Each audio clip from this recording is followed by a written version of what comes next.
ही सगळी दुर्घटना जर बघितली तर याच्यामध्ये पालिका आयुक्त आणि प्रकल्प अधिकारी संजय कुलकर्णी यांनी कमालीचा ढिसाळपणा, हलगर्जीपणा दाखवलेला आहे. ज्या कंपनीला या सगळ्याचं कंत्राट मिळालं होतं ती कंपनी, पालिका आयुक्त, प्रकल्प अधिकारी यांची काही आर्थिक साठगाठ आहे का? कारण या डम्पिंग ग्राउंडच्या भोवती खूप मोठं अर्थकारण आणि राजकारण घडतंय हे स्पष्ट आहे.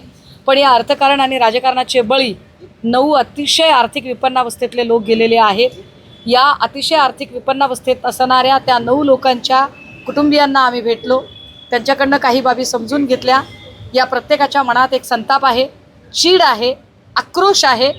ज्या पद्धतीने हे प्रकरण हाताळायला पाहिजे होतं तसं पालिका आयुक्तांनी हाताळलेलं नाही. या सगळ्यांमधली जी काही तथ्य आहेत ती तथ्य आज आम्ही आयुक्तांच्या समोर ठेवणार आहोत.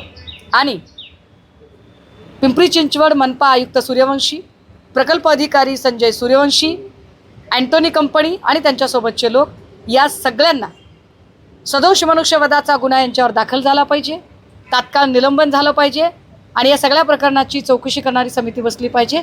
यासाठी आम्ही आग्रही राहू. त्यासाठी शिवसेना उद्धव बाळासाहेब ठाकरे पक्ष, आमचे शहर प्रमुख चेतनजी पवार, सगळे पदाधिकारी आम्ही सभागृहाच्या आतली, सभागृहाच्या बाहेरची आणि न्यायालयीन लढाई लढण्यासाठी सज्ज असू. आज अजितदादा असते तर काय परिस्थिती?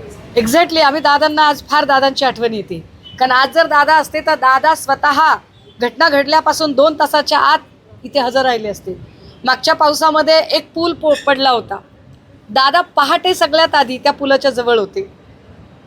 पण दादांच्यासारखी संवेदनशीलता इथल्या कुठल्याही लोकप्रतिनिधीमध्ये येऊ शकत नाही, मुख्यमंत्र्यांमध्ये होऊ शकत नाही. ती दादांची बरोबरी कुणी करू शकत नाही. ती गोष्ट आम्हाला पुन्हा पुन्हा जाणवते. आर्थिक मदत कोणाला वाचवण्याचा प्रयत्न केला जात आहे? तर याच्यात कोणाला वाचवण्याचा प्रयत्न केला जातोय ते मुख्यमंत्र्यांनी ठरवावं. पण आत्ता आम्हाला प्रत्यक्ष प्रथमदर्शनी जे दिसतंय त्याच्यामध्ये पालिका आयुक्त आणि पालिकाचे प्रकल्प अधिकारी या दोघांवर गुन्हा दाखल झालाच पाहिजे आणि सह आरोपी त्याच्यातली कंपनी अँटोनी यांना सुद्धा केलं पाहिजे, हे स्पष्ट आहे. मुख्यमंत्री अधिकाऱ्यांना पुण्यात घेऊन घटनेची आढावा घेतात, पण मुख्यमंत्री पण कचऱ्याच्या ढिगात लोक गेली आहेत. लोक जर कचऱ्याच्या ढिगात गेले आहेत आणि तुम्ही पंचतारांकित हॉटेलांमध्ये बैठका घेताय तर काही मुख्यमंत्र्यांना तरी संवेदनशीलता आहे की नाही? जाहीर केलेली आर्थिक मदतीबाबत आपण कसं पाहताय? मला आर्थिक मदतीशी घेणं देणंच नाहीये. 5 लाख रुपये दिले म्हणजे जबाबदारी संपते का? 5 लाख आणि 10 लाखाने प्रश्न सुटत नाही. मुळात या प्रत्येकाने आपली कर्तृत्ववान माणसं घरातली गमावलेली आहेत. या प्रत्येकाच्या कुटुंबात जेव्हा जाऊन बघितलं तर कुणाचं लग्न 2 महिन्यापूर्वी झाले, कुणाला 3 वर्षाचं बाळ आहे, कुणाच्या जीवावर बसून खाणारी 10-10, 12-12 माणसं आहेत.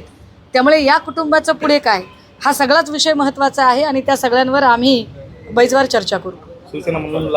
आणखीन घडामोडी जाणून घेण्यासाठी पाहत रहा पिंपरी चिंचवड न्यूज. सोबतच आमच्या फेसबुक आणि इंस्टाग्राम चॅनलला फॉलो करायला विसरू नका. तसेच यूट्यूब चॅनलला सबस्क्राईब करायला विसरू नका.